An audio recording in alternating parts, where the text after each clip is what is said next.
Well, welcome to number 17 in the Ottawa Astronomy Workshop series, which we entitle Understanding the Universe.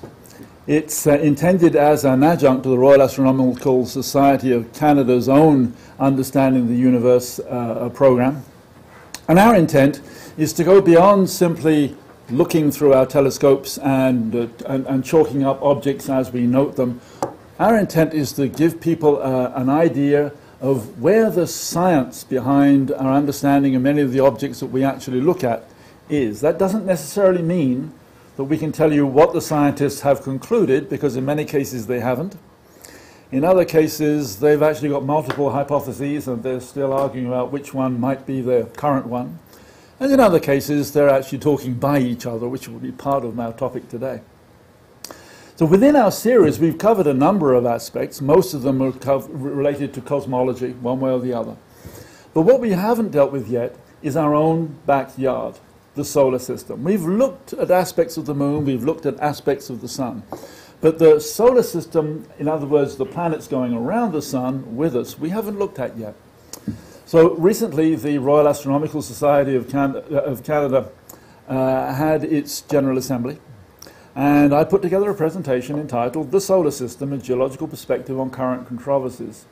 And we thought that since that meeting was not an open public meeting, we thought we'd actually use that talk, where I've got a little bit more time than I actually had at that meeting, which means I can actually explain the background for some of the more, abstruse statements which I had to come out with.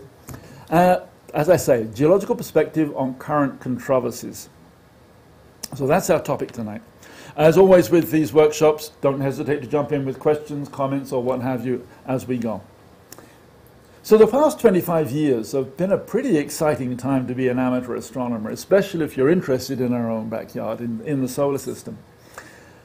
Currently, there are so many new and exciting discoveries from the Sun to the Kuiper Belt that it's impossible to cover everything in a single talk. So I've chosen to focus on a selection of current controversies. That's to say, controversies that appeal to me personally, as a geologist of more than 40 years professional experience. A geological perspective plus time constraints of presentation means that I'll focus here on the rocky planets, and then I'm going to jump to Pluto. But what exactly do I mean by controversy? In contrast to a debate where protagonists usually will disagree but acknowledge the other side of the argument, I take controversy to imply that the protagonists are either ignoring the obvious or ignoring the existence and/or the validity of alternative evidence and other people's interpretations. Examples of debates, balanced debates related to the solar system would include such things as expanding moons, be they made of ice or rock. If you're going to have a moon expand, you've got to come up with a mechanism for it to do so. Ice moons are not that difficult, but rocky moons certainly are. But there's ongoing debate, and there are schools of thought. Geologically recent thermal contraction of Mercury, or our own moon. Frankly, I find that debatable, because I would have expected thermal contraction to occur early in the history of these bodies, and not 4.5 billion years after their formation. But again, there are schools of thought, and there's a healthy debate.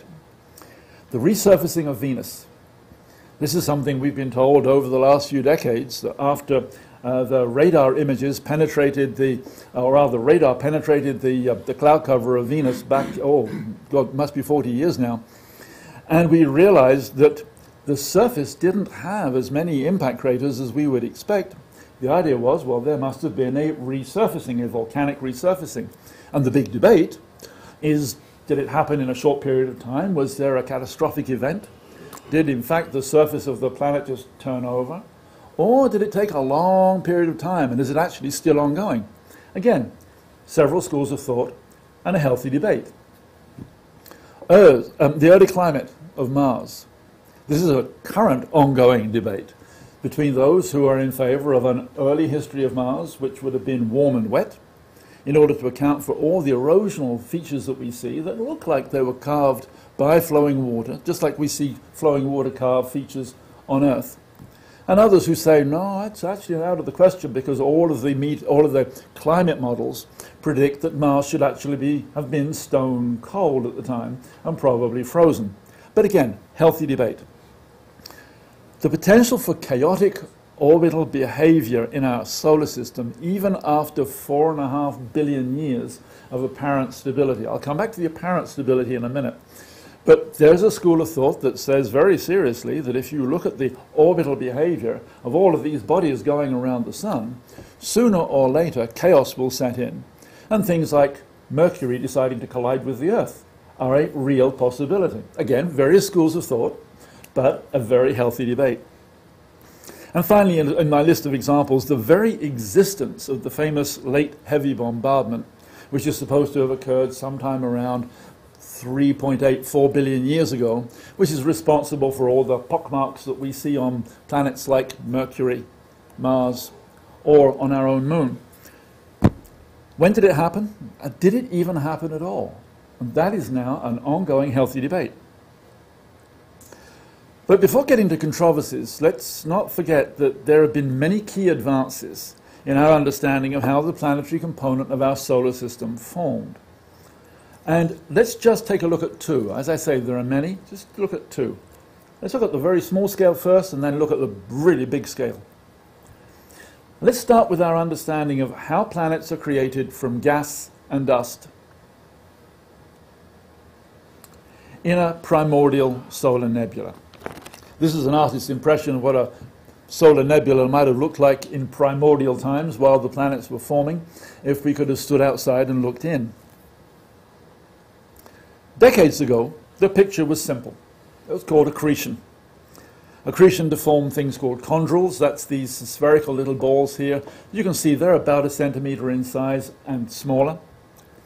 And that these chondrules would go on to accrete together to form planetoids, and that they would then accrete together to form differentiated planets with a core, a mantle, a crust, just like the Earth has. But we now know that it's actually not that easy and not that simple. First, it turns out that chondrules are more complex than initially thought. There's a chondrule here. That's all the chondrule. And you can see it's got all kinds of bits in it. This is the same chondrule, but these are microscopic pictures, by the way. But this time with cross-polarized light, which is why you see all the colors. But that crystal there is that crystal there, for example. Excuse me. What's the scale? That chondrule would probably be a few millimeters across. Could you catch me up on what a chondrule is? I'm going to come to that. Oh. First, it turns out that they're more complex than people thought. Many contain older crystals. That's what these are. You can see them better in color. That's, relative to the chondrule, that's actually quite large. And crystals like that require time to grow prior to their incorporation within chondrules. Let me just address your question of what a chondrule is. Chondrules are these, as I say, these small round balls, and they are crystalline, and they are supposed to have formed within the interstellar space between our sun and the outer part of the primordial cloud. And how exactly they form is another question. In fact, that's an ongoing debate, which is way too long for me to get into. But that's chondrules as we see them when we're looking inside them. And as I say, in order to grow these crystals that they contain, that they include, requires time for those crystals to achieve a visible size like this. Now, the chondrules themselves are commonly stuck together with glass. And I don't know if you know what glass is, but glass is actually quenched or chilled molten rock, that chilled instantaneously, and there was no time for crystals to grow. That's actually what a glassmaker has to do when they're making your wine glasses. They've got to make sure that they actually get everything done in time before the glass begins to crystallize, otherwise it won't be transparent. And that quenching forms almost instantaneously. So we've now got two contradictory observations. The observation that the crystals within the chondrules need time to grow to a certain size, and that the glass needs to chill instantaneously. And that requires that the chondrules and the planetoids that they eventually go on to accrete together to make were actively forming at the same time. Why? Because where are you going to manage to get a melt within which crystals can grow, which will cool slowly? If the melt is out in space, it's going to chill. After all, space is somewhere just above absolute zero. So you actually need a planetary body, even if it's a small planetary body, where the melt can actually be inside the body and insulated, and therefore cool slowly enough for crystals to form. Then you have to break that planetoid up to liberate the crystals, which then end up in another cycle of chondrules. So the idea that chondrules form, then they accrete, then you get planetoids, is way too simple. And here we're talking about the first 5 million years of our solar system's history. Secondly, with respect to this accretionary model, which was so simple decades ago, we now know that there's a tendency for elastic rebound, just like when billiard balls hit each other, they bounce off each other. That's elastic rebound. And fragmentation. If you pick up a rock and you throw it against a cliff and it actually explodes when it actually hits, that's fragmentation. So there's a tendency for elastic rebound and fragmentation to dominate over accretion, the sticking together of the materials, when colliding asteroidal objects get to about 1 meter in size. In other words, they tend to actually bounce away from each other or actually break themselves up when they get to that meter size. So how do they then grow to a planet the size of the Earth? So, since you can't model this in the lab, there's a series of computer models under active development right now to try and get this accretion to get past this 1 meter size barrier.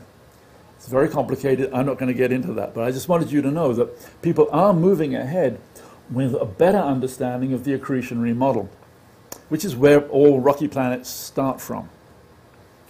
So let's jump now. Sorry, why can't this be modeled in the lab? Because you would have to throw things at each other.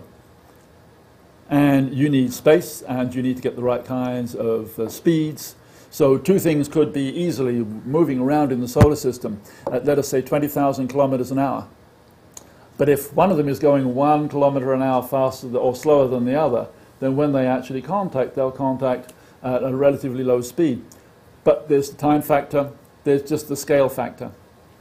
It's modeling, all the modeling is done numerically. Earth's gravity wouldn't help too much either. It isn't going to help you very much either, that's right. And this can't be done, say, on the ISS? Done. On the International Space Station? Space problem. And you still have this question of speed. So let's jump to the scale of the solar system itself. Perhaps the most significant recent advance at the scale of the solar system itself is the formulation of the Grand TAC and the Nice models.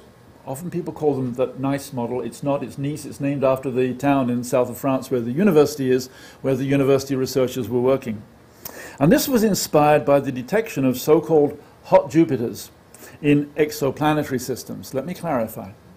You've all heard, of the media is full of this, professional astronomers are looking at solar systems, are looking for planets around stars outside of our own solar system.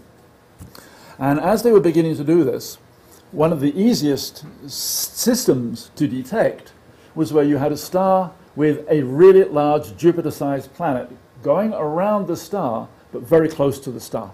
In other words, going around the star in a day or two. That would mean it would make the star wobble, and we could then detect this wobble and work out that, hey, look, there's a large planet going around. But large planets like Jupiter don't form close to stars. They form way out in the middle to outer parts of the solar system. So they scratched their heads and thought, well, what are these Jupiters doing in close to the sun? That's why they called them hot Jupiters, close to their sun. And they figured out that, well, they must have formed in the outer part of that extra solar system and then migrated inwards. Then it dawned on somebody, what happens if we plug that idea into models of our own solar system?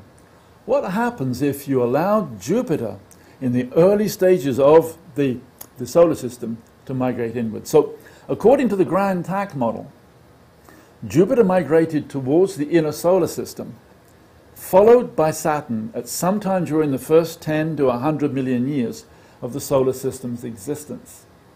Jupiter formed first, and it began migrating inwards principally because of drag by all the rest of the material in the solar nebula, which actually started slowing it down. And so it started migrating in towards the inner part of the solar system. Saturn formed shortly afterwards and began following it in, doing the same thing. Now, as they moved in towards the inner part of the solar system, Saturn and Jupiter then found themselves in what's called a specific mutual resonance. What do I mean by resonance? You've got Jupiter going around the Sun once, and Saturn would have gone round twice, 3 times, 4 times, 5 times, depending on what the resonance is. But 4 or 5 times that Jupiter orbit, but a precise number. Not 1.3, 1.6, 1.7, but a precise number. And this is called a resonance. And that's because the outer planet comes back and interacts gravitationally with the inner planet on a regular, resonating, cyclical basis. And what that happened there was when they reached this specific mutual resonance, and I can never remember what the value of that resonance is, that resulted in a reversal of the migration of both Jupiter and Saturn. They began moving outwards again. I don't understand the physics of it. It's very complicated. It's beyond my ken. Things then get a little fuzzy for the next 600 million years. In other words, this migration would have been very slow. And the model doesn't really have too much to say other than during the 600 million years, Jupiter and Saturn are moving outwards. But eventually, Jupiter and Saturn attain a new stable resonance that put paid to their inward-outward migration. Meanwhile, as they're migrating outwards, their gravitational interaction with Neptune and Uranus pushes the 2 ice giants, which are in orbits outside of Jupiter and Saturn, pushes them outwards towards the Kuiper Belt. The Kuiper Belt is that disk of leftover material from formation of the solar system, principally icy comets, probably icy dwarf planets. And when the Neptune and Jupiter began to be pushed into the Kuiper Belt and to interact gravitationally with it, all hell broke loose. Supposedly, I'll come to that. No, I've actually already mentioned it. Supposedly, at about 4 billion to 3.8 billion years ago, technically referred to as the late heavy bombardment, when material within the Kuiper Belt, some of it would have been thrown out of the solar system, and some of it was thrown inwards. And that stuff that was thrown inwards, that's what bombarded the surfaces of Mercury, Mars, actually bombarded all of the surfaces. But the impacts from those bombardments are preserved on those 2 planets, and more especially for us as amateur astronomers, our own moon. So when you look through a telescope and you're observing either the craters that you can see, or you're looking naked eye and you see those big dark patches of the lunar mare, that's all to do with this late heavy bombardment. Now, this part of the story, the Nice model, this is after the 600 million year gap, it potentially explains how the late heavy bombardment started, and potentially explains why it would have stopped. In other words, once you've actually kicked out the material that's going to be kicked out, everything else remains and is stable. It also explains why Mars is so much smaller than the other rocky planets, which has always puzzled planetologists. Mars nominally should be the size of the Earth. Venus is. We'll come to Mercury in a minute, because that's controversial. But they were always puzzled as to why Mars is so small, because it's about a third the size of the Earth. And this idea of material being thrown in and out of the solar system due to resonances would also have actually thrown material out from what we would consider to be the orbital area where Mars would have formed, and therefore starved the growing planet of material to grow with. And finally, this model could also potentially explain the compositional zonation of the asteroid belt. The asteroid belt lies between Mars and Jupiter, and it's got a chemical zonation. The outer part of the asteroid belt, the asteroids, which are rocky bodies, they're made of minerals which contain water. Whereas the inner part of the asteroid belt, similarly rocky, but those minerals are drier. And nobody really had any idea why. And again, the idea is that when you play with these resonances in this Grand-Tack and Nice model system, you can actually throw dry material from the inner part of the solar system into the inner part of the asteroid belt, and wet stuff from the outer part of the solar system into the outer part of the asteroid belt, and Bob's your uncle. So it's very important in that it started to give people pointers towards answers to major fundamental questions about how our solar system formed. Most importantly, it clearly suggests that the early history of the solar system was nothing like the story that I learned in school, and I'm sure you did. The idea that, well, once the solar system had formed, you've got the sun and the planets going around, and everything was just like clockwork and stayed that way forever. So, but I'm here to talk about matters that, in my opinion, and I emphasize it's my opinion, are more controversial than these. And these controversies I want to talk about relate to Mercury, Venus, Mars, and Pluto. So that's 3 rocky planets, plus Pluto, which, although it has an icy exterior, we're not really sure of what's on the inside, just as we're not sure of what's on the inside of actually any of the dwarf planets. So let's start with Mercury. Mercury was recently mapped and studied in some detail by NASA's MESSENGER probe. And I've spelt out the acronym here intentionally, because it clearly states that a major theme of the MESSENGER mission was Mercury's surface geochemistry. MESSENGER, surface geochemistry. Why? Because Mercury is a problem planet. It's a problem because the standard accretionary model of the solar system formation does not explain its anomalously huge core. If you compare Mercury's core, which is shown here, and then this is the outer rocky part, the core is made of iron and nickel. And it forms 75% by volume of the planet. But if you look at Earth, for example, here's our core. It's got an inner core and an outer core. And if you look at Venus, it's the same kind of thing. There's the core. And again, we think it's iron nickel. But all of the rest of this out here, that's rocky silicate material. Mars is the same thing. It's got a core of a reasonable size, but it's got a lot of silicate rock. And this is, in the equivalent presentation, this would be Mercury blown up, but you can see how the rocky part is very much smaller in terms of volume than the iron-nickel part. Now, prior to the MESSENGER mission, there were several theories on the table to account for the disproportionate volume of Mercury's iron-nickel core. And several of them invoked planetary collisions or something to do with the early sun blasting off the outer layers of the standard planetary mantle. By planetary mantle, I mean the rocky silicate component. And leaving, obviously, the core intact. Now, these models imply, of course, that anything that's going to remove the mantle, which is this part here, or if you will, this part here, is also going to remove the original primordial crust, which is the outer part, like the outer shell on an egg. So surely the acid test of all these hypotheses would be the presence or absence of Mercury's primeval crust. If it's there, then none of these models which invoke the large size, or disproportionate size of the iron-nickel core, none of these models that actually invoke the idea of blasting off the outer layers can be true. If the outer crust, the original crust is there, then things have not been removed. So, MESSENGER quickly revealed that the pre-mission idea that Mercury's crust was primeval and anorthositic, in other words, a white, a white low-density mineral, similar to that of our moon, was wrong. Instead, what they found was a time sequence, in other words, a series, a history of basaltic volcanism, lava that was erupted onto the surface of the planet.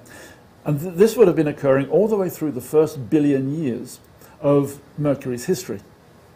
Now, I was keeping a close watch on what for me was a most interesting result, and I was intrigued that no one was offering an explicit interpretation of what the idea of all this volcanism, this basaltic volcanism, means in terms of Mercury's planetary development. Is this or is this not the primordial crust? Surely this was one of the prime justifications of the Messenger mission. Now, since 2015, several well-reasoned scientific papers in reputable journals have proposed an intriguing interpretation of the abundant carbon that's been found all over the surface of Mercury. And in this... Simon, is the basaltic area represented in blue? No, I'm just coming to that. The basaltic area is actually everything. What's in blue here, and these are artificial colors, is the carbon. There's a lot of carbon on Mercury's surface. And in fact, here's another representation of the same thing, this time in globe form. The blue down here is the carbon, and this is carbon up here, the blue all around. And this example here, you can see a detail of the dark carbon ejector here, which has been excavated and thrown out of the impact cavity of this particular crater called Basho. And it's just one of many, many, many examples. And what this is telling us is that even where you can't see the carbon at the surface, it's just below. If an impact can actually pierce through and actually eject the carbon, then it's in the uppermost part of the crust of Mercury. Now, the authors of these papers, which are telling us all about the carbon, they interpret the carbon as an original floating scum that accumulated on the top of a global magma ocean. What is a global magma ocean? When you form a rocky planet or a moon by accretion of small planetesimals or asteroids, then the kinetic energy of the collision is transformed into heat. And you end up melting the uppermost, depending on the size of the body, 100 to 500 to 1,000 kilometers of that planetary body, and it becomes a global magma ocean. So the idea is that light stuff will float on it like scum, carbon is light, and dark stuff will actually sink into the lower part, which goes into the mantle. So we've got this floating scum, and hence, if it's floating scum, then it is part of, or potentially all of, the planet's primeval crust, which is now mixed in with the secondary volcanic crust as it developed over the following billion years, and then got mixed up and broken up by impacts, which would have gone on during continued accretion. Now, much has been made of carbon as an explanation for Mercury's unusually dark color. It turns out that when you get there, it's unusually dark. When we observe it as amateurs, we're actually surprised at how bright it is. That's why people were wondering whether or not its crust was similar to the moon's white crust.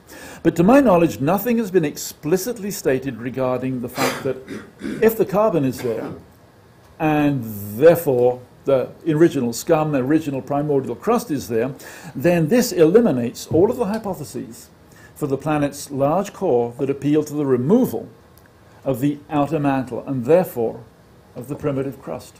Simon, how would the albedo of Mercury compare to the moon? I couldn't give you a direct measurement. Originally, they obviously thought it was quite bright, because they were comparing the two crusts.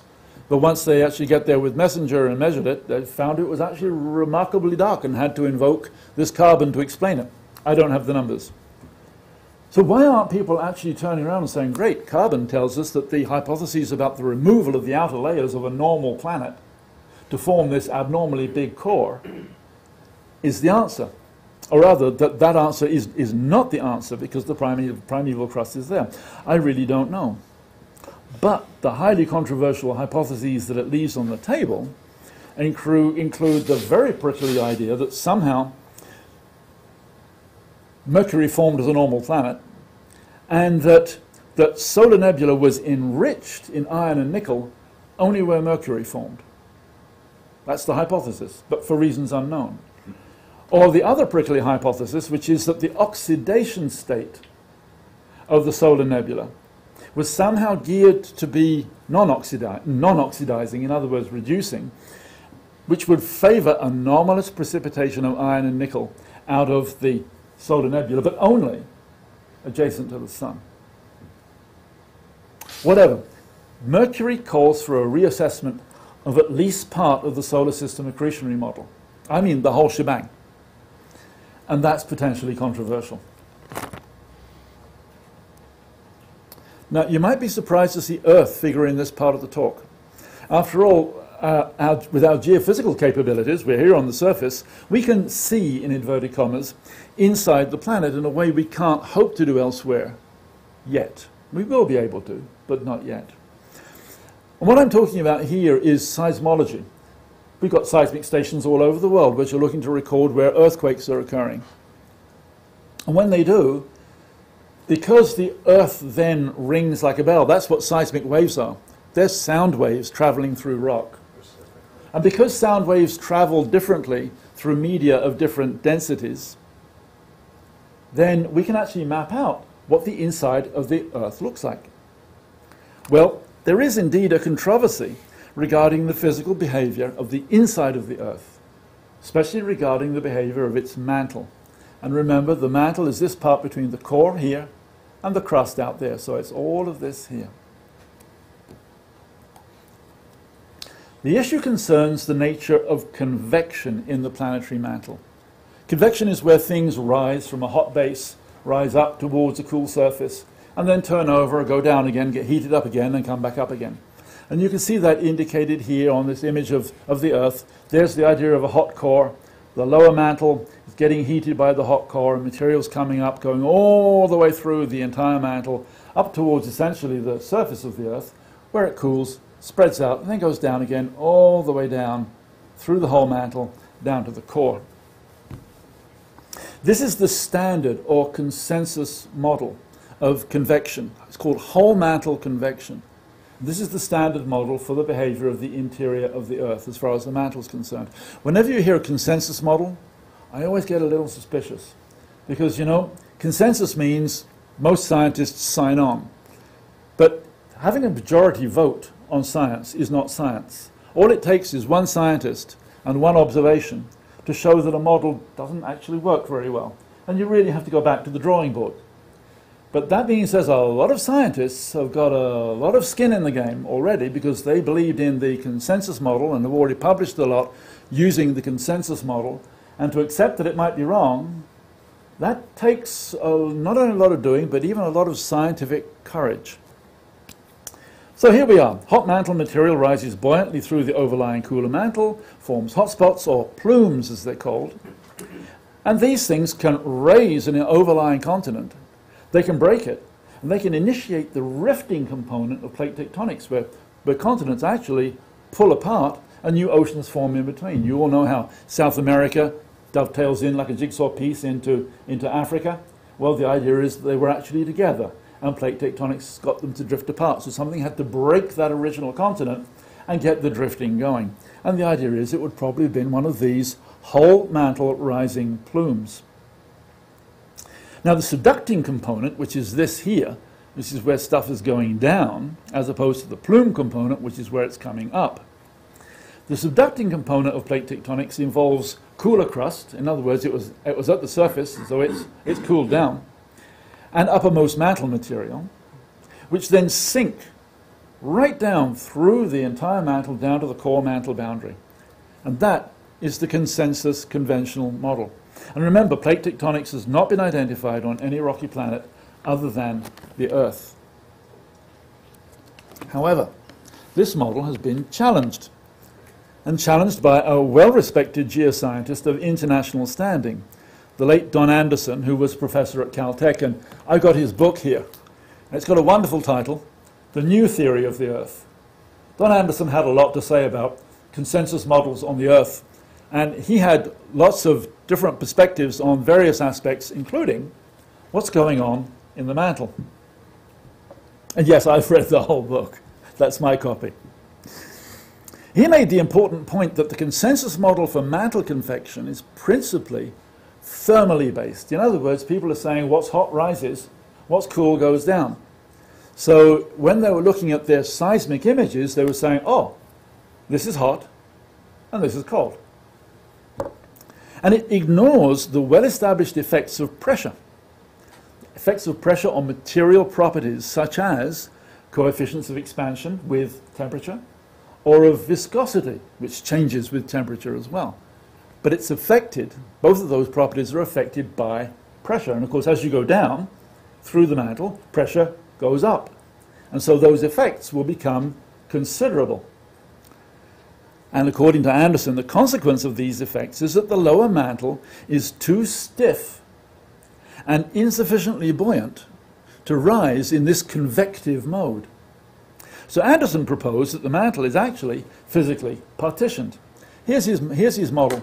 We're not going to get into the details of it. There's a left side here, which is the conventional model. And here's this whole mantle convection going on with a huge plume coming up underneath the ocean floor. But it's coming from the core boundary up towards the crust. And here's Anderson's version, which is that there's the core boundary and the mantle. That's the crust on the outside. It's so thin, it's just a thin thickness of a line. But he's divided the mantle into an isolated, ancient, sluggish mantle, which is so stiff that it moves very slowly, and a warmer upper mantle, which he calls here an inhomogeneous, scattered mantle. And that's where the real movements are taking place. So rather than a whole mantle plume, yeah, he has rising stuff, there's no doubt about it, but it's on a much, much smaller scale. So what Anderson's actually proposing is that the mantle is, as I say, physically partitioned into a sluggish lower mantle, a more mobile upper mantle, and that upper mantle is actually flowing in response to the motions of plate tectonics in the overlying crust. Now, as I say, mantle plumes are driven from below by the heat of the Earth's core, and they're only predicted in the consensus model. And Anderson challenges the validity of that model. In a nutshell, Anderson challenges the very existence of mantle plumes as planetary processes. Now, why is this important? Venus. The consensus model to explain the surface features of Venus is predicated on a direct parallel with the consensus model for the Earth's mantle. And what are the features I'm talking about? I'm talking about things like this. This here is Artemis corona. It's about 2,000 kilometers across. This gives you a scale. And you can see round features all over the place here. They're everywhere. Here we go. And more of them up here. There's more of them up here. I just want you to see that they're all over the place. Don't worry about actually spotting any of the details. According to consensus, the major circular features of the Venusian surface, which are in the 100 to 2,000 kilometer diameter range, they would have formed over the tops of rising, viscous mantle plumes. And these features are known on Venus as coronae. Basically, that's the Latin for crown, something circular you put on your head. And according to planetary scientists, they are unique to Venus. And here what I've done, I've simply taken a different image of Venus, blown up a little bit of it here, to show you again these circular coronae. They are characteristic of Venus. Now here's a classic example.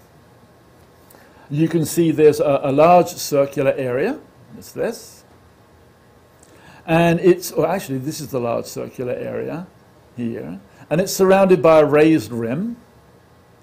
And that raised rim has a steep inward-facing slope and a gentle outward-facing slope. The inset over here is meant to show the simplified model of corona forming over the top of a rising viscous mantle plume. So the viscous mantle plumes come up, it's domed up the crust. Then, with time, stepping this way, as that viscous plume cools, this is the model, it then drops down, and so it starts to collapse back down again, and you get this dimple forming at the surface. Dimple could be 2,000 kilometers across, and which progressively grows and grows, and you end up with this. This is the standard model, the consensus model. These bright radial features here, which you can see, they could be fractures, or they could be magmatic dikes, which are just fractures filled with magma. But what if mantle plumes don't exist, as Anderson is telling us? Another geoscientist of international standing, by the way, one of the founding fathers of the modern terrestrial plate tectonic paradigm, so basically somebody who's actually held in very high esteem by terrestrial geologists. One of the founding fathers, as I say, has joined Anderson in asking this very question: what if mantle plumes don't exist? Warren Hamilton, his name, he's a senior scientist at the United States Geological Survey. He's now retired. And he's taken a careful look at the radar images of the Venusian surface, including this one. You have to use radar because you can't see through the clouds with using white light. The consensus interpretation is that this image is a corona, formed in the way that I just explained, over the top of a rising mantle plume. But according to Hamilton, we're looking here at a large impact crater with a central peak on its floor, and that's here. That's this thing here. A raised rim, which you can see here, with a steep inward slope and a gentle outward slope. And just below the inner wall of the rim is a series of stepped terraces. You can see them here all the way around. You can see them here too. And he says that these are formed by collapse of the initial impact cavity, which is your standard impact model. You've got to admit, he has a point. But it doesn't explain everything. This supposed corona, which I guess you'd have to draw it round like this, and it's got bumps and lumps all over the place. This is not so easy to write off as a simple impact structure unless it's been really highly modified, in which case this is not the structure we should be using to decide this debate. But Hamilton makes a very telling observation regarding features generally accepted as coronae. All of the features, all the round features in these three images are considered by the consensus model to be coronae. Look at where they cut each other. They're in order. Number 1 is the youngest, number 11 is the oldest. But let's look at 9 and 4 here. 4 clearly cuts 9. There's the boundary of 4, and it just chops right through, boom, through 9, without disturbing it at all. Let's go over and look over here. Here we've got 1, 2, 3. So 3 is the oldest, then there's 2, and then there's 1. And 2 chops right through 3 without disturbing it at all. And 1 does the same thing to 2. And if we go down to these ones here, this is the older one, this is the younger one, and this one just chops right through it. Just like a cookie cutter. Now, Simon, yes. what's the average lifespan of a crater on Venus? That's a tough one, because that all comes back to the story about when did its surface get resurfaced? Did it occur in a catastrophic event, and when did that occur? The consensus story is that that would have happened sometime in the last billion years, possibly in the last 500 million years, possibly 300 billion years ago. But there are other schools of thought. Now, as Hamilton points out, this is difficult to explain. This cookie cutter superposition of younger circular structures on older circular structures with no disturbance. It's really difficult to explain in an evolving viscous plume-driven model, because the next plume should perturb, should bend, should twist, should deform the pre-existing feature. Even if the pre-existing feature had cooled, it should still be deforming it viscously. However, this cookie-cutter approach is exactly what you would expect from an impact model. You see it on the moon. You can see it through your own telescopes, where 2 craters actually are superimposed, and the older crater preserves its shape. It just has a chunk cut out of it. So, Excuse me, are you saying that the consensus model believes that all of this is from plumes? yes, All? yes. Everything you see in these pictures, these images, plumes, viscous plumes, viscously You mean doming like- the surface. like blisters? Right. All? Yes. Yes. Hamilton would be very pleased to hear you're asking that question. Has Hamilton convinced the scientific community that he's right and they're wrong? No. Remember, this, according to me, is a controversy. For example, if these are impact features, where are the ejecta deposits? Hamilton can't actually answer that for these images. However, my take-home message here is this. Hamilton has not yet proven his point, but both he and Anderson are generally ignored by the scientific community that works on mantle plumes on Earth and the surface features of Venus. From my point of view, as a long-time practicing scientist, this is poor scientific practice. If people of the stature of Anderson and Hamilton are wrong, say so. Don't just ignore them and hope they will go away. As I said, this is controversial.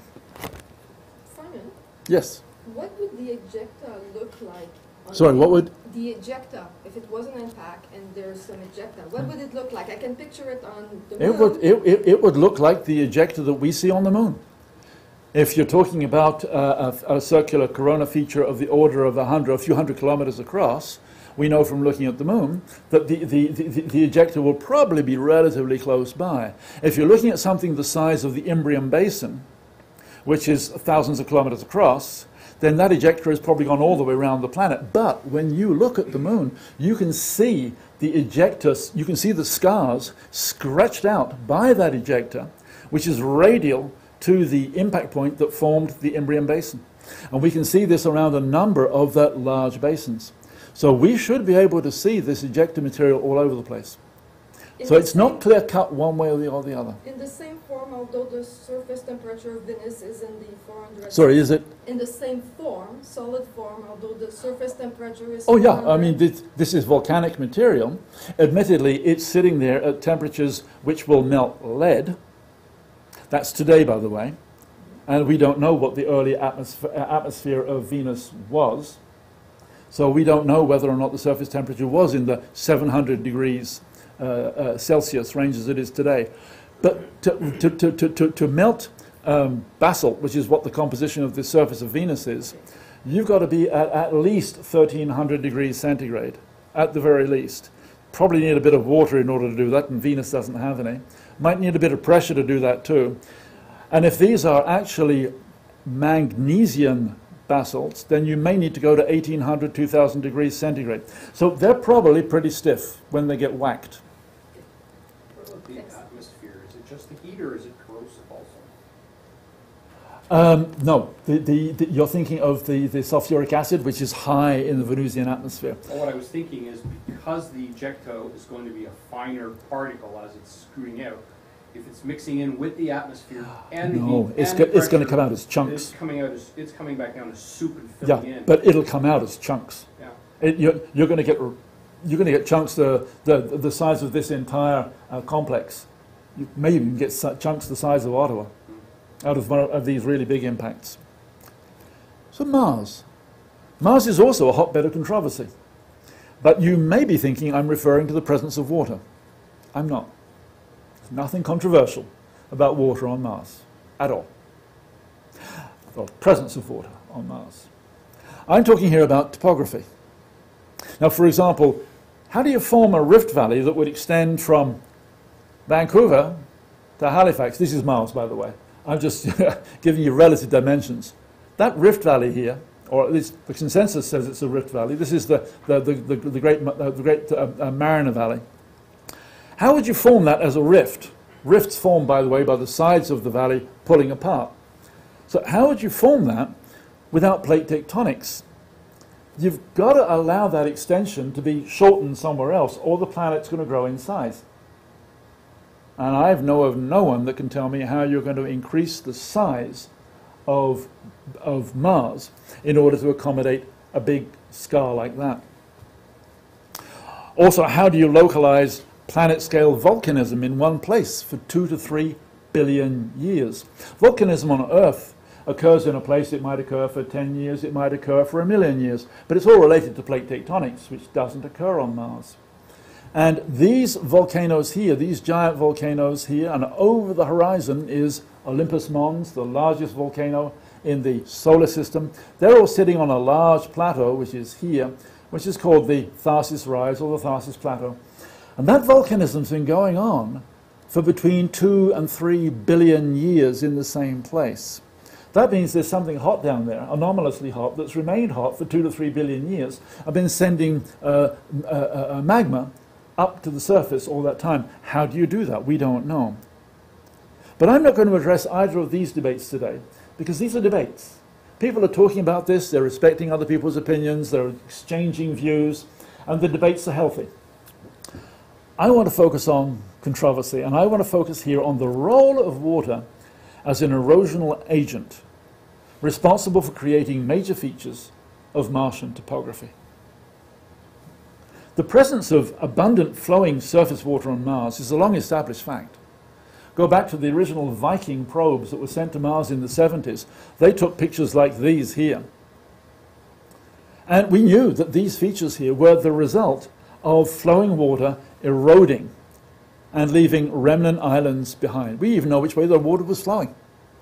This crater here, for example, was upstanding before a floodwater came from the lower part of the picture this way and deposited and left behind this teardrop island in the lee side of this crater whose crater wall was strong enough to resist erosion. The same thing's happening over here. The questions related to water today, as far as I'm concerned, revolve around when in Martian history there was standing water and for how long. Or even abundant flowing water and for how long. Because if you're going to have standing water, that water's got to stand for tens of thousands, hundreds of thousands to millions of years to form lakes and oceans, which are being proposed. Now, much of that Martian surface water is now, today, locked up as ice. We know it. We can actually detect the ice. Evidence for which is seen here when we compare a glacier on Mars, that's this here. Glacier was flowing down like this and then turned into the valley, with an equivalent on Earth. This is a glacier on Earth. I believe this is actually from Alaska. And you can see these strands of rock material on the surface of the glacier, which have been drawn out here by the flowing of the glacier. I believe the glacier is flowing towards us in the Earth example. And you can see those same kinds of rocky streaks on the top of this Martian glacier. Notice how there are very few impact craters on the top of the Martian glacier. There are some. There's one there. There's one there. There's one there. But not that many. So it's geologically quite young. Now, geologically young means it's young at the scale of 4.5 billion years. So it could be 3.5 billion years old. I couldn't resist showing you this pair. This is the Martian glacier coming down a hill, across a slope, and then out like this. And you see how the material on top of the glacier has been drawn out in these V shapes. And here's the Earth example, again, down the slope, and you can see these lobes here, pointing in the direction of the flow of the glacier. There are 0 impact features on that Martian glacier. So it is very young. By very young, it could be 100 million years old, which at the scale of the solar system is yesterday. As a geologist, I'm used to throwing hundreds of millions, billions of years around it. It's like bankers when they throw billions of dollars and we'll go, oh my God. Okay. The controversy I want to focus on here concerns the formation of what are known as outflow channels on Mars. These are hundreds to thousands of kilometers long by up to 100 kilometers wide. They occur all along the topographic boundary between the southern uplands, which you see in the reds, the oranges, and the greens, and the northern plains, which you see in blue, and the boundary is here. And you actually get these channels everywhere, but you get lots of them here. You can see them here and here, and you can see them through here, and there's one there too. Now, by the way, this is the fastest plateau I referred to. This is the Mariana Valley. That's Mount Olympus. Oh, sorry, that is indeed Mount Olympus. And then these were the 3 volcanoes we could actually see on the globe of Mars. And this is where volcanism's in one place, hasn't moved for 2 to 3 billion years. Okay. So here's an example of one of these outflow channels on Mars. Outflow channels are typically curved like this. Curvilinear is the technical term. They have flat floors. They have very steep to vertical sides. So they resemble long, shallow slots. And because they have few to no tributaries, no tributary valleys that join them, they're very different from classical river valleys. You might say, well, hang on a minute, there's a tributary. No, actually, that's an older valley that got truncated by this valley coming through.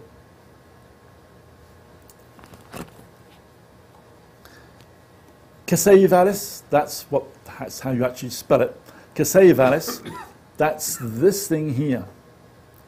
This is the iconic and best described outflow channel on Mars. It measures 2,000 kilometers long by over 100 kilometers at its widest part, and its widest part is up here. And it has steep walls that are well over 500 meters high, well over. The consensus is, and again, there's that word, consensus, is that it formed by erosion. Erosion by water, although other erosional agents such as runny lavas and debris flows have been suggested. A debris flow is just water with lots of sand and mud and gravel in it. Lots. I mean, maybe 60% is water and 40% is actually the sediment being carried. So the consensus is that it formed by erosion by water during catastrophic, in other words, near instantaneous flooding at some time in Mars's early history. Now, since no one's ever been to Casaya Valles, what does the scientific community base this consensus interpretation on? Well, in part, it's based on numerical computer modeling, which is fine, except that computer modeling provides a test of feasibility, not a test of causality. The other universal justification, by universal I mean whenever you read a paper that talks about outflow channels on Mars and how to explain them, they universally come back to what I'm about to tell you. The other universal justification for the catastrophic flooding is based on the geology of the outflow channels of the scablands in eastern Washington state, which by consensus, there's that word yet again, is taken as a direct analog of outflow channels on Mars. And as I say, it's the justification for what they're then going to do in their computer modeling in their scientific published papers. The simplified story here in Washington is this. About 15,000 years ago, near the end of the last ice age, an ice dam, about here, was holding up a glacial lake, which we can actually trace out. They've actually mapped the lake bottom. That glacial lake was known as Lake Missoula, and that glacial dam broke. And the lake, glacial Lake Missoula, was 700 meters deep. And it was the size of Lakes Erie and Ontario combined.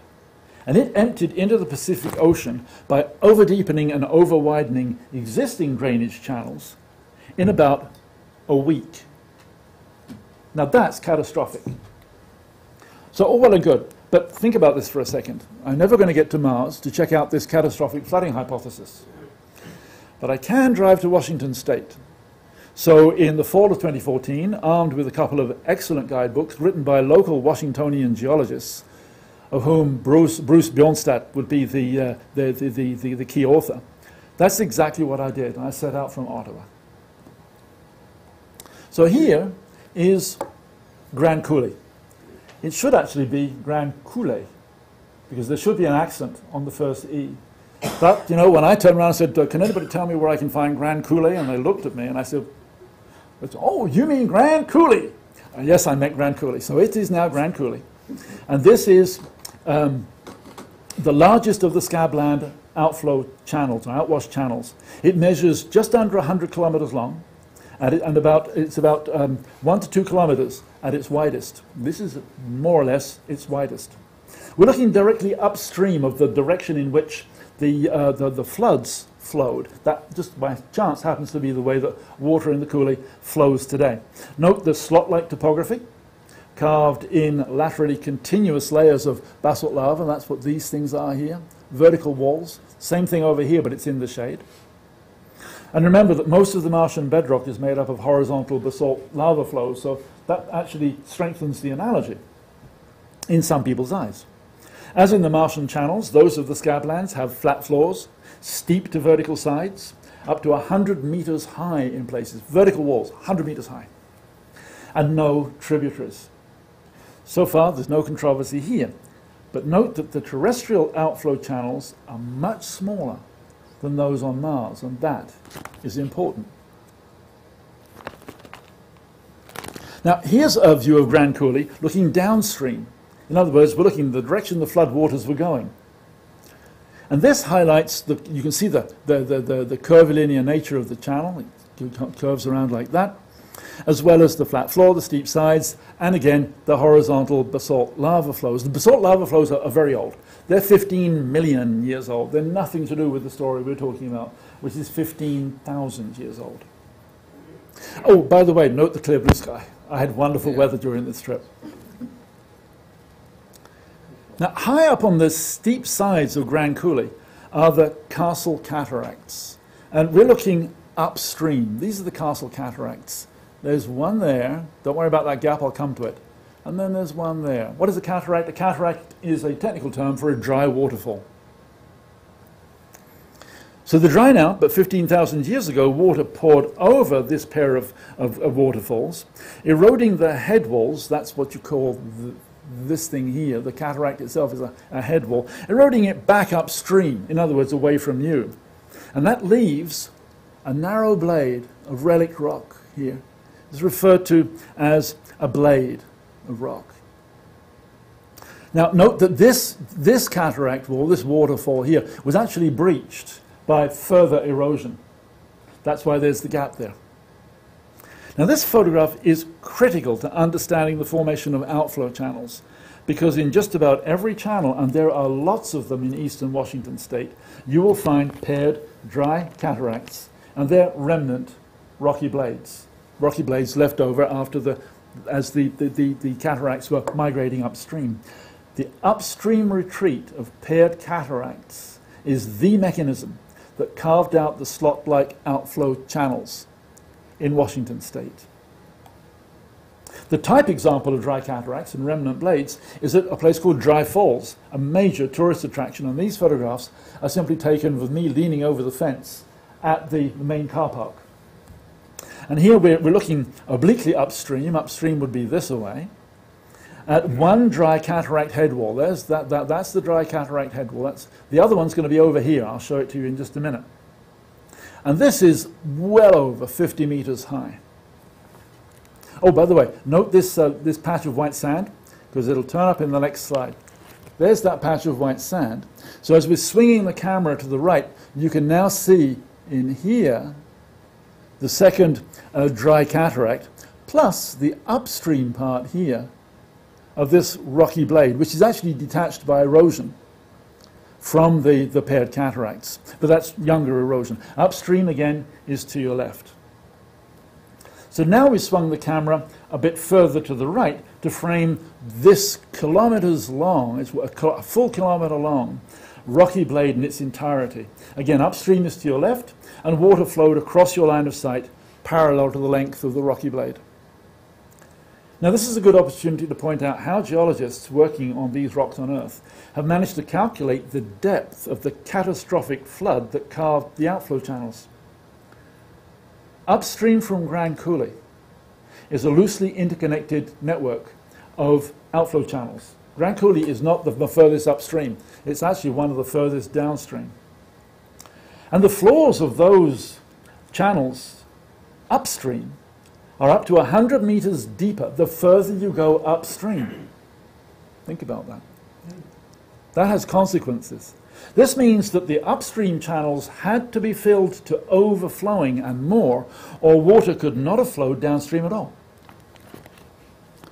If you now allow for the floodwater flowing over you can see it, this extensive flat plateau, this ground is called a peneplain, outside of Grand Coulee, then you have water depths in the hundreds of meters flowing at speeds of up to 110 kilometers an hour.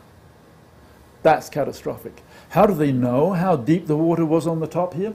Because you don't see it in this picture, but elsewhere, there are islands of sand and gravel which are streamlined by the catastrophically flowing floods. And the tops of those islands actually contain marks which show the water went over the tops of the islands as well as around them. And the tops are at least 100 meters higher than that plateau. So you've got 100 meters of water plus on the plateau plus all the water to actually fill the channels.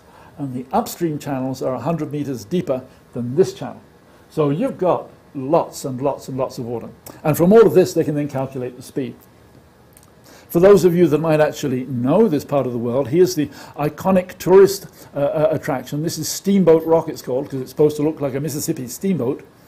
And it's now been identified as a now isolated remnant rocky blade, which was abandoned as its paired cataracts continued to retreat upstream, which would be to our right. So on the other side of it and this side, there would have been dry waterfalls, which were at what we've seen now as dry waterfalls which were actually migrating upstream, but they migrated so fast they left the rocky blade behind.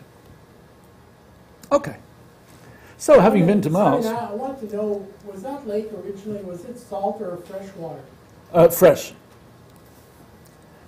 Having been to Mars in Washington, I went back to the internet to investigate the outflow channels on Mars itself. And it turns out that despite the presence of paired dry cataracts and remnant rocky blades all over the Washington scablands, every single one of the channels has them, and there are channels everywhere. All of the equivalent evidence on Mars is restricted to one location at the mouth of Casaya Valles. Here again is Casaya Valles, and it's all restricted to that red box. So let's zoom in on that red box and see what's there. There are 3 locations here with purported multiple dry cataracts and remnant rocky blades. You can just about make them out along there.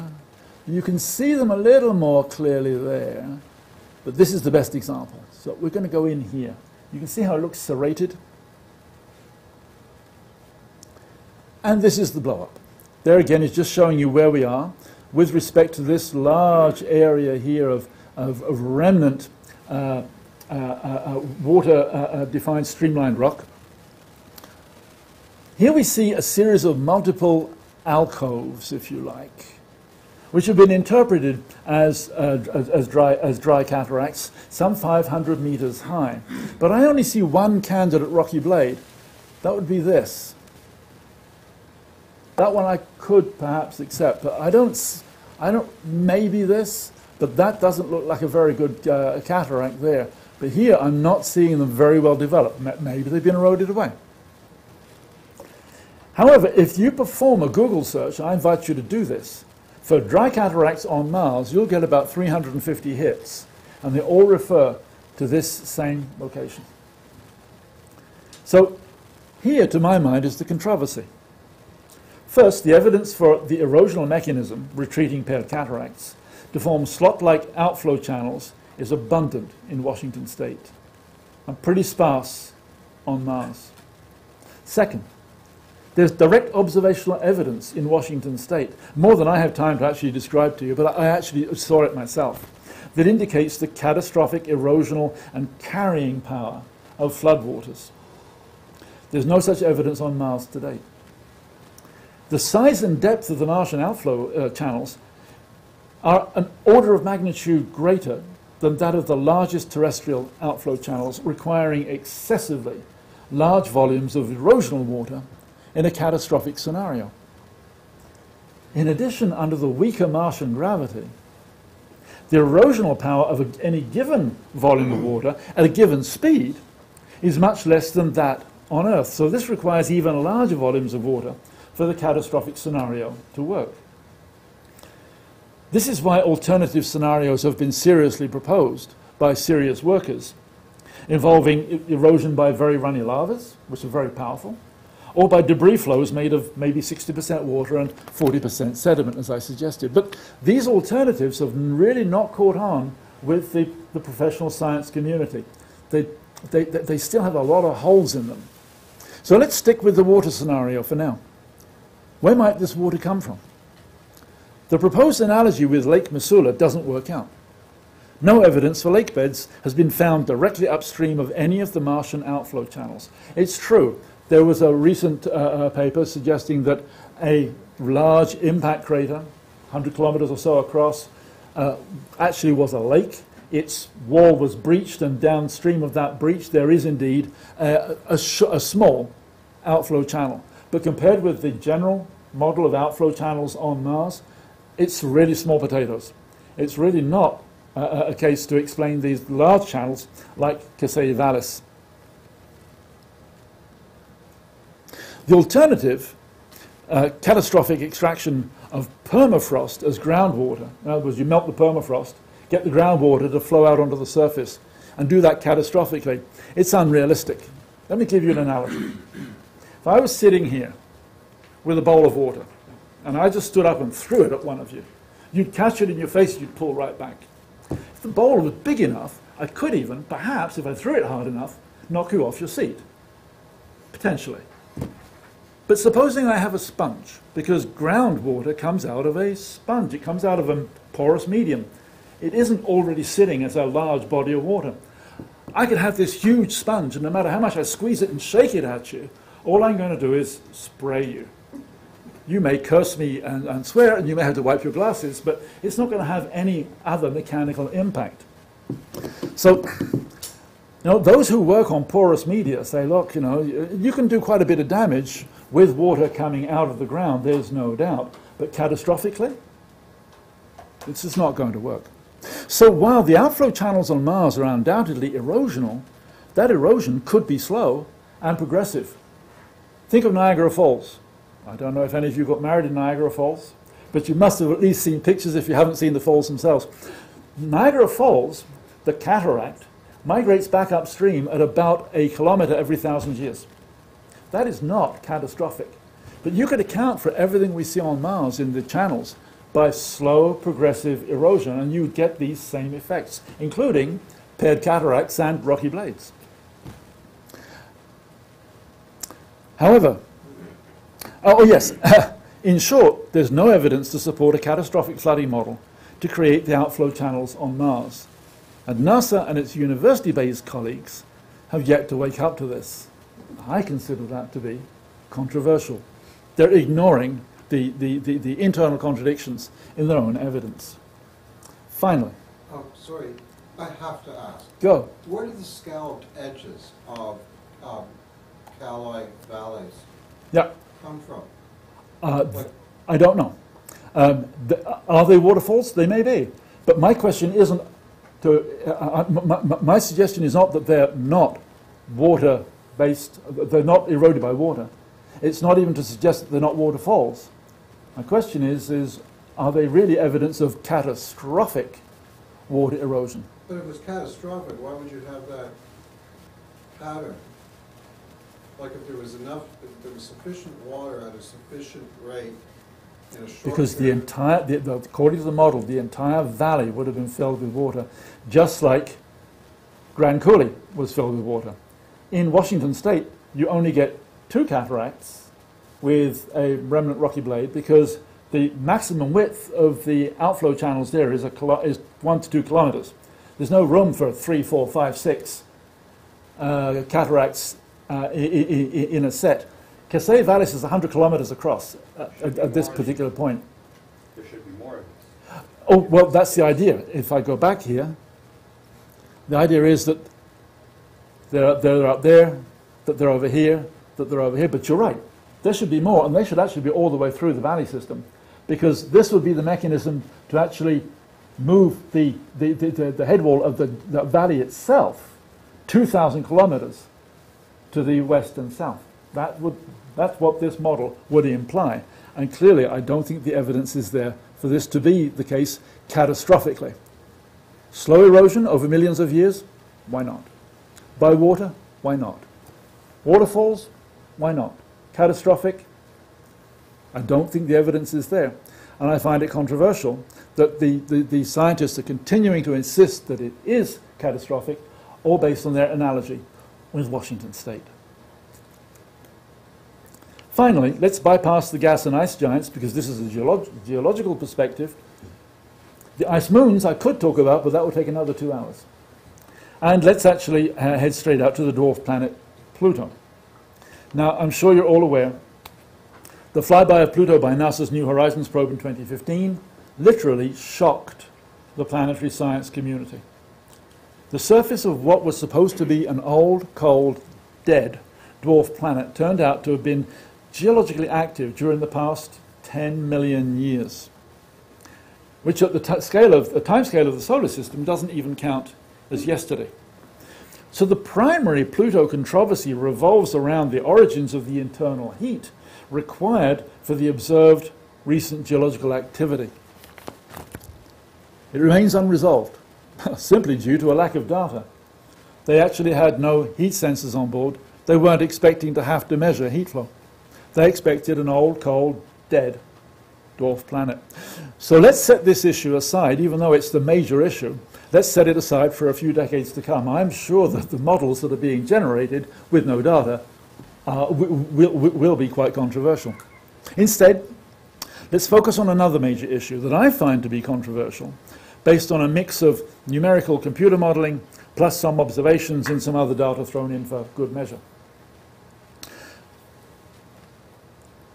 To simplify, Pluto's surface is principally made up of two kinds of ice: water ice and nitrogen ice. Water ice is mechanically strong at Pluto's surface temperatures, and we're talking 30 to 50 degrees Kelvin, 30 to 50 degrees above absolute zero. It's strong enough to hold up mountains that are kilometers high, and it can support abundant impact craters, some of which date back to the late heavy bombardment, purportedly 4 billion years ago. Now, mechanically weak nitrogen ice, and that's what this stuff is here, this white patch there. Mechanically weak nitrogen ice forms that large elliptical area of unknown age. It's called Sputnik Planitia, with next to no impact craters.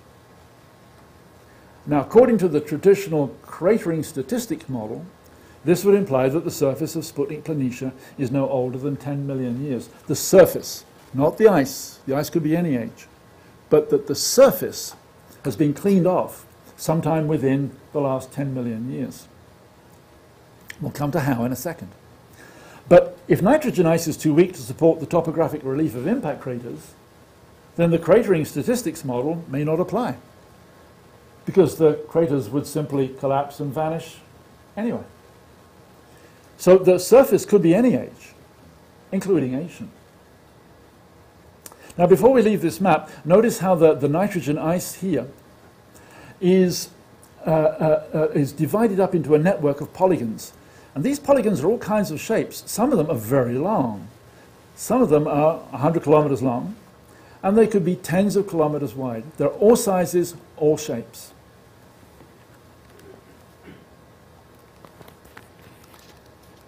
This is what the two ice terrains look like from the New Horizons probe as it flew by at 60,000 kilometers an hour. It didn't go into orbit, it just flew by. And the pictures that they took are a technical wonder, because they were turning the camera to compensate for the movement of the probe, moving at 60,000 kilometers an hour, and still managed to take pictures like this.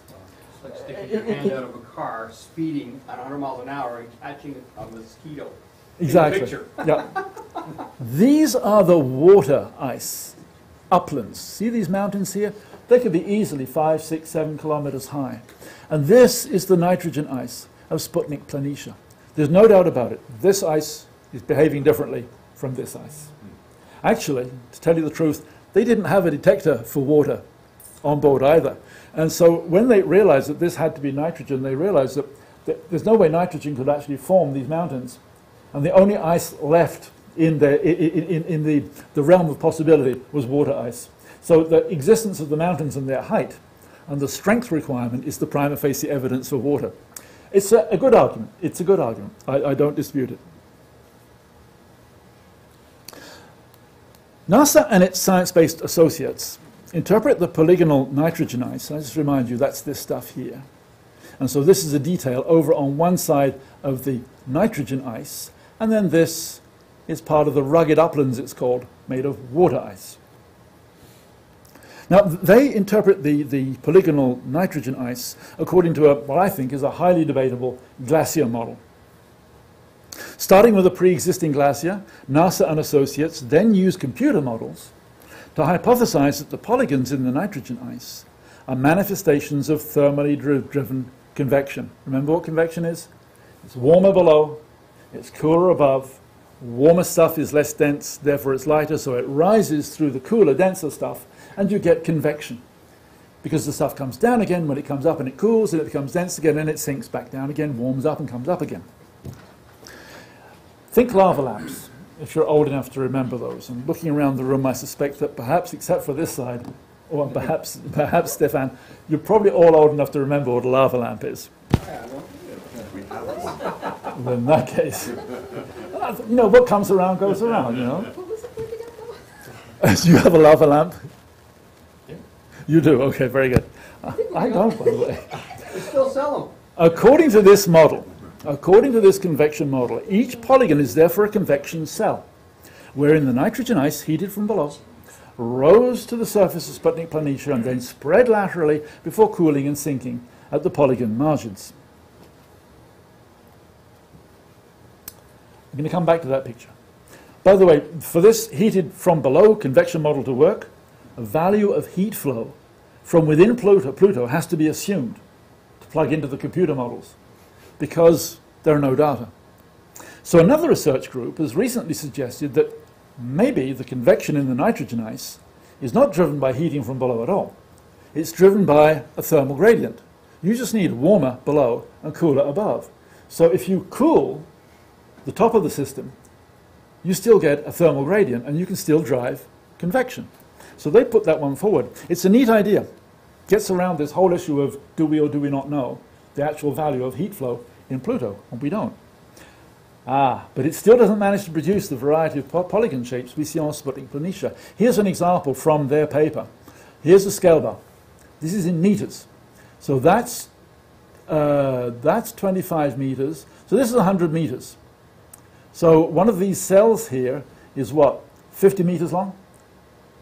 And they're all about the same size and shape, which is nothing to do with what we see over here, where we're talking 100 kilometers long, 10 kilometers wide, all kinds of sizes, all kinds of shapes. It's a neat idea. I don't think they've got it. But it's nice to see them trying. Okay, so let's go back to the previous image. Notice that dark bits here, they're all over the place. Yeah. They're sort of medium to darkish grey. You get them up there too. Scattered throughout the marginal nitrogen ice. Marginal because this is nitrogen ice, and this is water ice.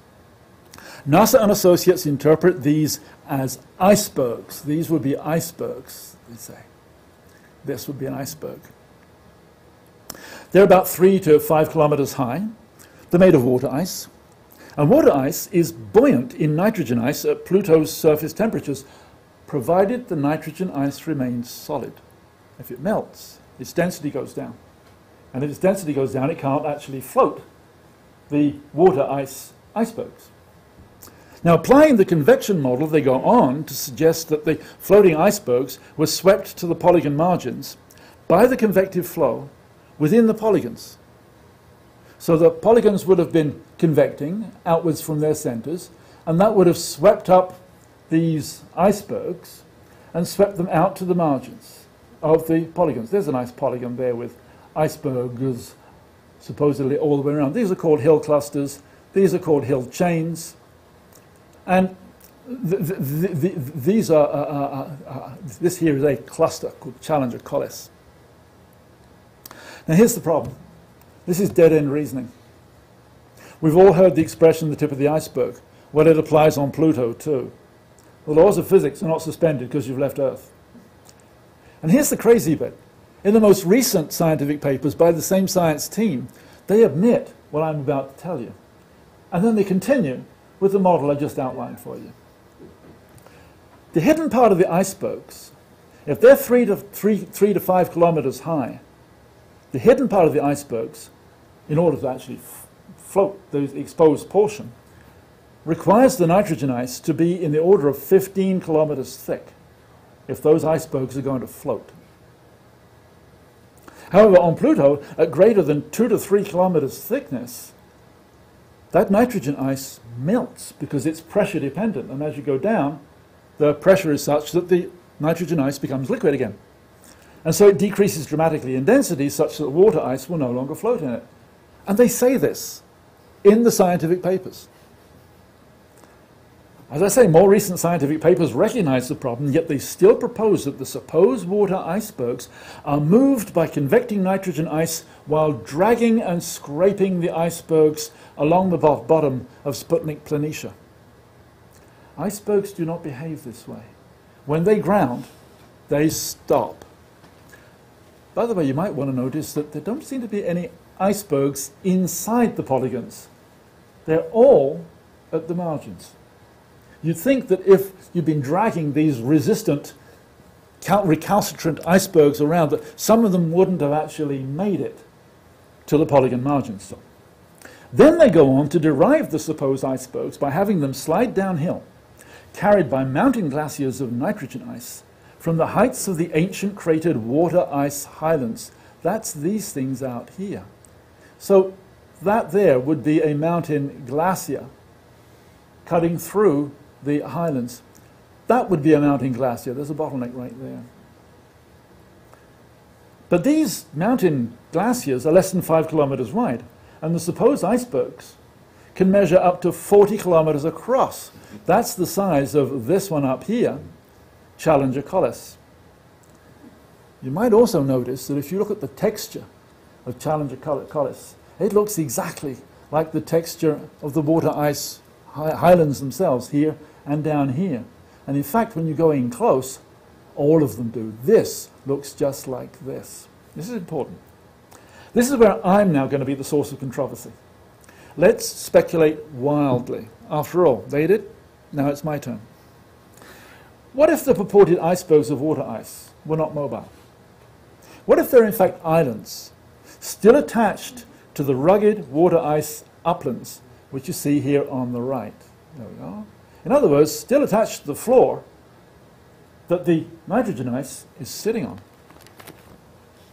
One recent paper does indeed refer to one water ice hill as a nunatak, which is Canadian for monadnock, which is the geographical technical term for a mountain poking up through a glacier that surrounds it.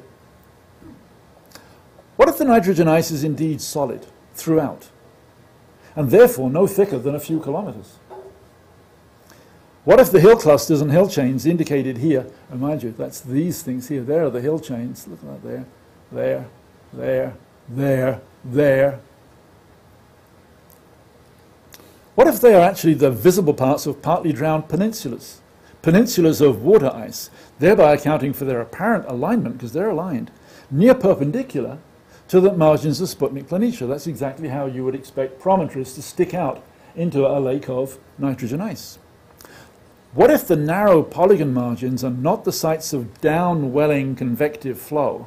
What if the polygons in the nitrogen ice are not convection cells at all? What if they are multiple volcanic, that's to say cryovolcanic? Cryo just simply means ice.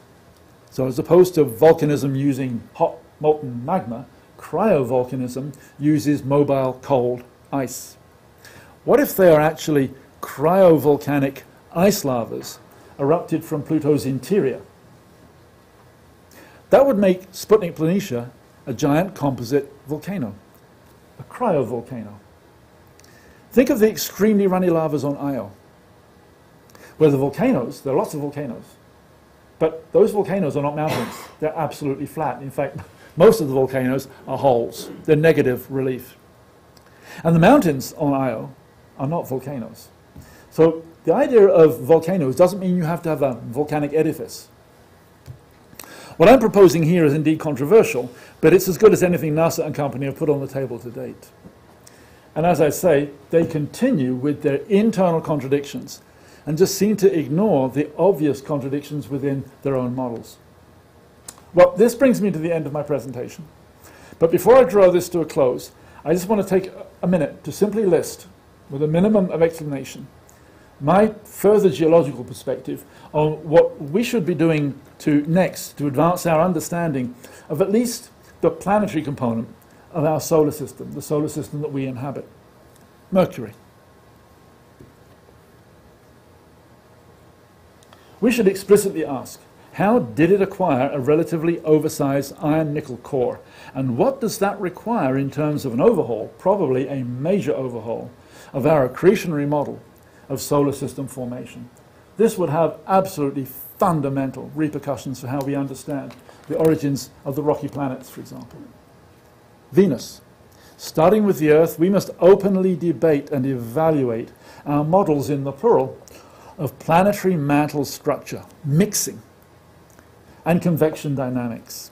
After which, Venus specialists, because Venus is only studied by a very small cohort of specialists, have to come out of their bubble, because they're all reading and reviewing each other's papers. And they've got to talk to other scientists about how best to interpret Venus's surface features. Mars. Message to NASA. Stop sending costly rovers to the Martian surface. The major scientific breakthroughs concerning Mars have all come from orbiting platforms with their increasingly high-resolution cameras and increasingly sensitive remote sensing tools. Wonderful, wonderful scientific program. If we really want to land on Mars, send an array of seismological instruments. The only way we will ever get to explain continuous volcanism in the same place that lasted 2 to 3 billion years, and it's a huge area, by the way. A fundamental feature of the red planet, and truly unique to Mars, is to get a good picture of the Martian interior, and that could require tens of monitoring stations at the very least. Earthbound seismologists are saying we actually need to increase the earthbound network by hundreds to even thousands of stations. Pluto, well, what can I say? We're clearly not going back anytime soon, so don't hold your breath for new data. I guess we'll have to continue with the computer modeling, some of which is indeed very good, but it's computer modeling. I just wish they would talk to some geologists. Thank you all for listening.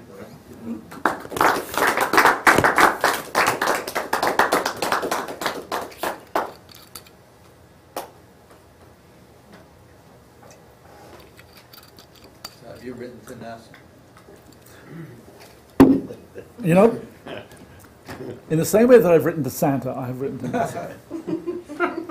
Simon, I had a question. No, my God, I'm answering a question Oh, for I'm them. sorry. There is a way of writing to Santa. You know, you write and you put OXO and it goes to the North Pole, which of course it doesn't, but you believe it does. I've given many talks to the Royal Astronomical Society, including several talks about Pluto, talks about Venus, talks about Mars, various of these various controversies. And they've been up on the web for a while. You know, when you do a web search, you get all kinds of stuff. I find I do a web search and I'll get some student's paper that's on the web. I've written to NASA indirectly, as one writes indirectly to Santa. I'm hoping that they might, who knows, maybe some intern will actually come across my website and actually see some of these things and download them and show them to his supervisor and say, who is this crazy guy? Where does he get these crazy controversial ideas from? That's when the men in black are going to show up for you. Eric. The question I had was about the cryoflow on Pluto. I'd like to know, are we talking principally about nitrogen flowing here? Yeah. And does nitrogen flow at those temperatures the same way that lava on Earth flows? It flows in a way that's certainly analogous. Got to be careful about saying the same way, because when you're actually looking at the flow, if you go down to the submicroscopic scale, probably not.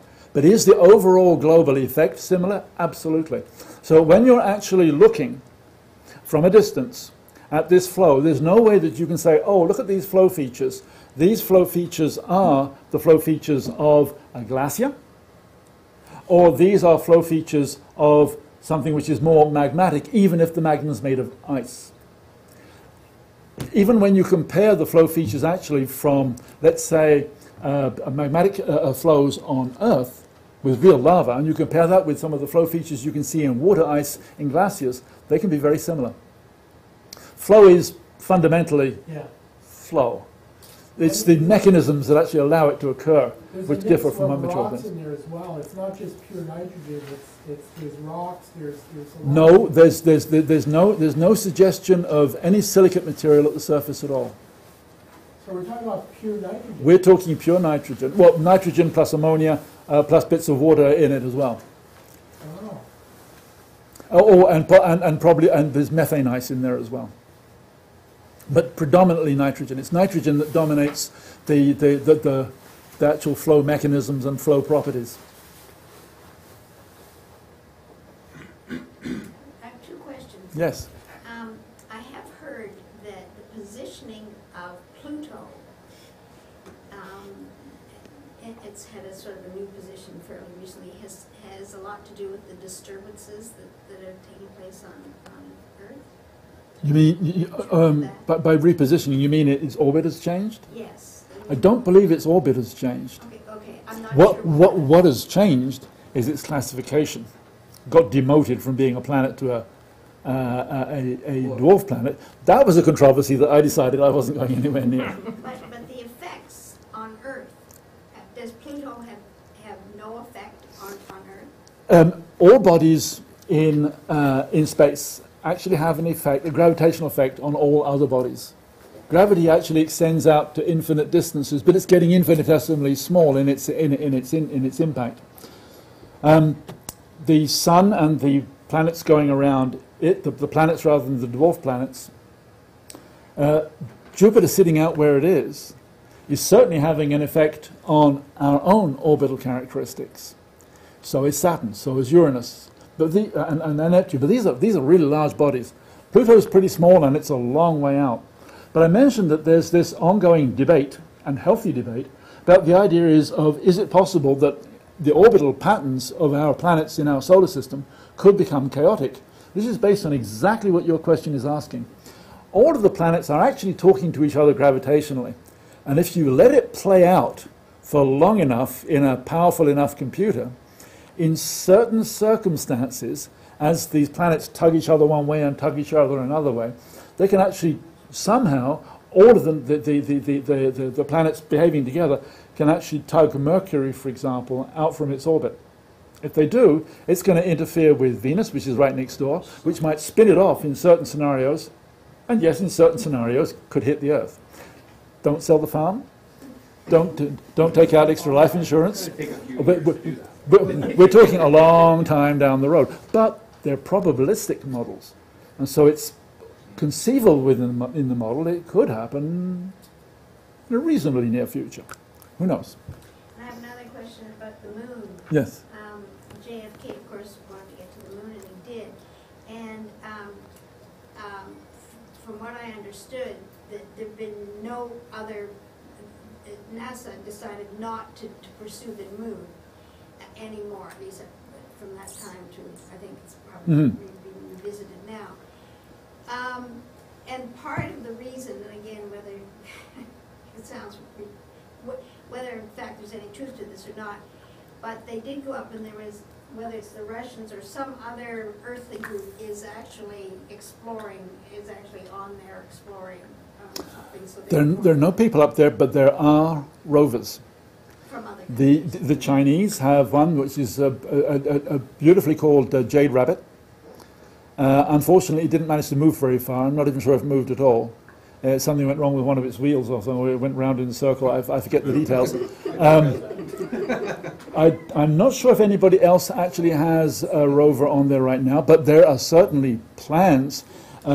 India decided to jump straight to Mars, but India could easily put something on the moon too. There are two reasons for going back to the moon. And one of them is the idea that if you really want to springboard out, let's say, to Mars eventually, doing it straight from Earth is going to be extremely difficult because you've got a lot of gear you've got to send in order to survive, and especially in order to get back. And it's really difficult lifting it all off the Earth. You could build the stuff in orbit, but it's even easier if you can build it on a good, stable platform. So the American presidents for the last few administrations have actually told NASA, look, you've got a plan to go back to the moon. Build a base there, which is your stepping stone. It's also a good way of practicing for actually trying to live, not just visit, but actually live on another body. That's one reason. But there's another reason which is purely scientific. It turns out that this late heavy bombardment that has been the consensus model for the evolution of the solar system for decades is showing cracks, serious cracks. It turns out that when you actually look elsewhere other than the moon, when you actually look elsewhere other than the samples that the Apollo astronauts brought back from the moon, those samples are the ones that actually purport to show that something dramatic happened at 4 billion to 3.8 billion. The supposition is that that was the bombardment, the Great Bombardment. But it's all based essentially on samples brought back from a very small area of the moon. There were multiple landings, but because NASA really didn't want its astronauts landing on the far side of the moon because they'd be out of communication, everything's on the Earth-facing side, and apparently also for security reasons, they're all more or less around the equator, the lunar equator. And so the suggestion is now very much to the fore that these samples have all come out of the same impact. Because when people actually start looking at asteroids and meteorites, which have landed on Earth from elsewhere, what they don't see any signal, any peak at about 3.84 billion years. And so there's a very serious controversy now saying, look, maybe there wasn't even a great late heavy bombardment. Maybe it never happened. Maybe it was the bombardment was happening right at the beginning of the history of the solar system as the initial accretion occurred, and then it just tailed off very gently. Never sort of suddenly started up again at 4 billion years. And others say, well, actually, no, there was a great bombardment. We just don't know when. It might not have been at 3.84 billion. This is more than academic, because in order to try and understand anything about the age of anything in the solar system other than on Earth, and let's exclude the Sun because the Sun doesn't have any impact craters, we're using the model derived from the Apollo samples to tell us that there was a late heavy bombardment at 3.84 billion years, and we're using that to date everything that happened on Mercury, Mars, the moons, the ice moons of the outer solar system, Pluto. The only reason that Saturn, Jupiter, Uranus, and Neptune are excluded is because they're basically gas and ice giants. So it's absolutely fundamental that we go back to the moon and resample it, but this time sample it properly, all over, and especially on the far side, and see whether or not there really is a late heavy bombardment, because without it, we have no timepiece to measure the history of bodies in the solar system. So that's why it's fundamental that we go back. And there was a white paper written by scientists about 10 years ago and presented to NASA and said, you've got to do this. We've got to go back. And I agree with them. Is the back of the moon some kind of mystery that is not being... It's the back of the moon itself is not a mystery. What is still somewhat mysterious, although it's part of a debate, not a controversy, is why are all the impact basins on our side, and there's very, very few on the other side, although there is a whacking great one down near the South Pole Aitken Basin. And one school of thought says, well, the reason is actually that the crust of the moon is thinner on our side and thicker on the other side. And so therefore, when the impacts occurred, or they occurred all over, the lava trying to come up from inside, not necessarily at the time of impact, actually quite a bit of time after, but found it easier to come through the thin crust on our side and form the lunar maria, and found it more difficult on the other side. That's one explanation. There are other schools of thought. But again, I emphasize, those are healthy debates, not controversies. Denis? Yeah, Triton formed same area as Pluto. Has geysers on it. Do you, after what we've learned from Pluto with the horizon, do you see somehow that Triton would be as active, as diverse, and as strange as Pluto? Well, there's two things here. A, the photography tells us that it clearly is. Something's going on inside of it, because there are major areas which, and not just where the geysers are. You know, we can see the geysers, we can see what's called the cantaloupe terrain, and then there's smooth terrain, which looks like it's really large, but it's not defined like it is on Pluto. So we don't know what the composition would be. We really don't know what that history is. We've no real models at all as to how to generate that resurfacing. But remember what Triton is. Triton, if I remember correctly, is going around clockwise. In other words, it's going against the grain of all the overall angular momentum of the solar system objects. So it's probably a captured dwarf planet. It probably is a Pluto in more senses than one, and is really telling us that maybe more of these dwarf moons in the Kuiper Belt, which we're going to have incredible trouble seeing, but maybe more of them actually look and behave internally and externally just like Pluto. Pluto may be a template for a lot of objects out there. And one of the reasons, of course, why Pluto was degraded from, I'll use that term, was degraded from being a planet to a dwarf planet is because of the number of Pluto-type objects that they were finding in the Kuiper Belt. And now estimates are that there could be tens of thousands of them. A completely new class of object with a totally new set of problems and conundrums for us to resolve. But we have to resolve them by debate, and not by controversially sitting within a small bubble and actually ignoring the contradictions in our own arguments and just pretending they're not there. We're going to go back someday, I hope. It'll take them a long time because, of course, they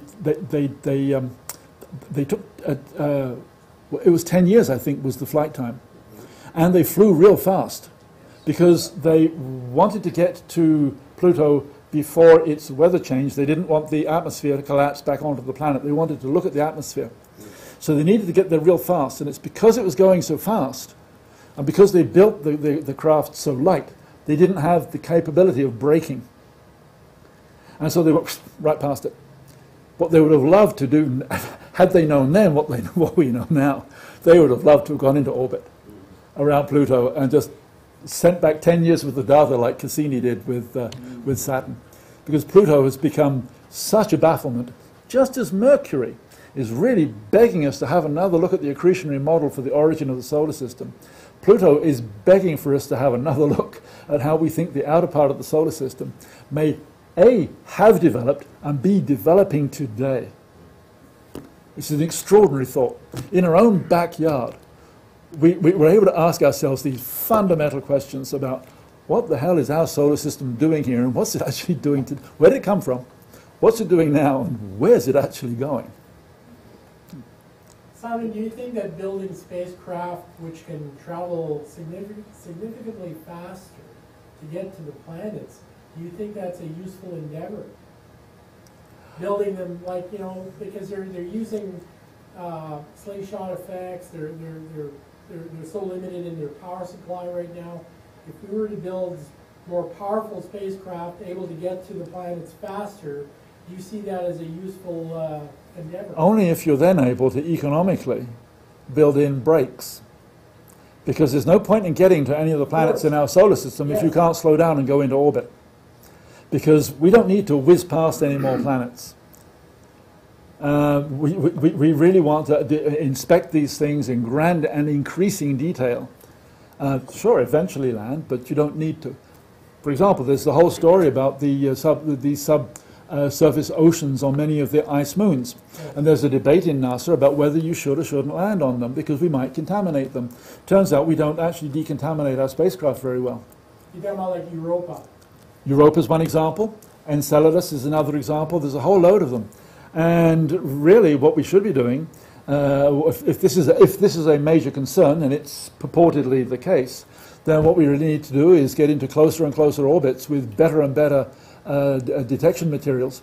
We don't actually need to land, for example, on Enceladus to know what the composition of the water is.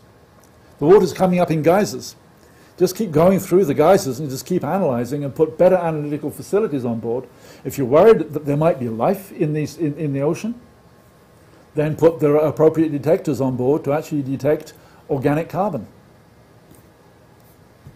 So getting there faster, yeah, but provided you can slow down and get into orbit. Of course. Yeah, it might be self-defeating. Do any of these controversial theories include the concept of intelligent design? You know, even someone like Stephen Hawking, sometimes when he gets very philosophical, It's difficult to see where exactly the line is, or I find it sometimes difficult to see the line between the idea that somehow there is a mechanism and the idea that things are evolving as physics says they should in a random setting, but at such a large scale that certain outcomes are bound to occur. I don't think that from a geological perspective, and that was the title of the talk, I don't think from a geological perspective there's anything that suggests intelligent design. There's nothing in the science that have been both trained in and practice and continue to extend myself in that says we require intelligent design. What we require is better understanding of the laws of physics. Our understanding of the laws of physics is going at a rate of knots such that it's becoming more and more difficult, although there are more and more books in the public domain trying to actually introduce it to the interested general public. But some of the new ideas on physics are getting so intangible that it's getting more and more difficult for us to actually conceive of some of these things. Take something as simple as string theory, which is trying to... string theory has been around for 50 years. String theory has been around for 50 years. If it hasn't been simplified by now, there's something wrong. And the trouble is string theory depends on something between 11 and 13 dimensions, none of which we can actually find, except for the 3 and 4 that we're actually aware of. So you look at this and think, well, okay, where exactly are they going with this? Intelligent design, I don't think, but we do need to better understand the laws of physics. Yeah, but what's kind of interesting is on one hand we talk about intelligent design, or even say intelligent design, and then we use the word laws of physics. Well, doesn't a law imply some kind of mechanism that exists? I mean, it's a law, right? So doesn't a law kind of mean something that's been either formulated or it's prima facie the way it operates? It needs random chance, and the whole concept of the multiverse, where there are multiple universes, and there are multiple hypotheses on the multiverses. Again, they're not controversies, they are debates because people are sharing their information and acknowledging the other ideas. But for example, there's one subset of the multiverse that says, different universes actually have different physical constants. The constant of gravity might be different, the size of the neutron might be slightly different. And some scientists have sat down, people at the Perimeter Institute, for example. So we're not just talking about Joe in his basement.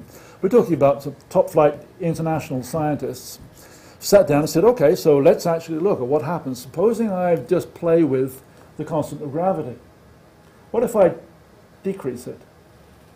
Well, it turns out that you can do that, and the accretionary theory, not just for planets, but all of a sudden galaxies might not form. Stars won't form. And certainly black holes won't form. Now, this is important because some the hypotheses of the multiverse, where there's multiple universes, suggest there's a link between the universes via black holes.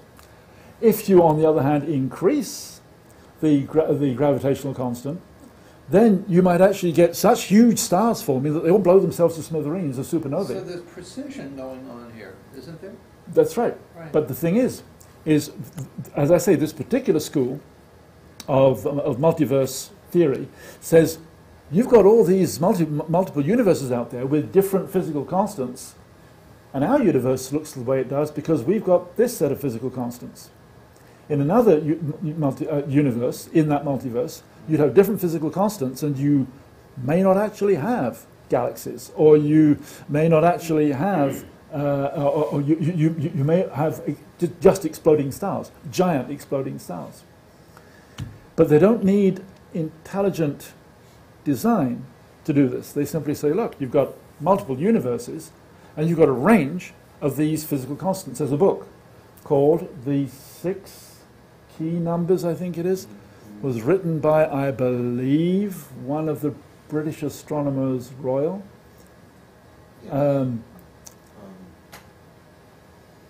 In the title is something about the 6 numbers. And it is a small book. It is a relatively easy read.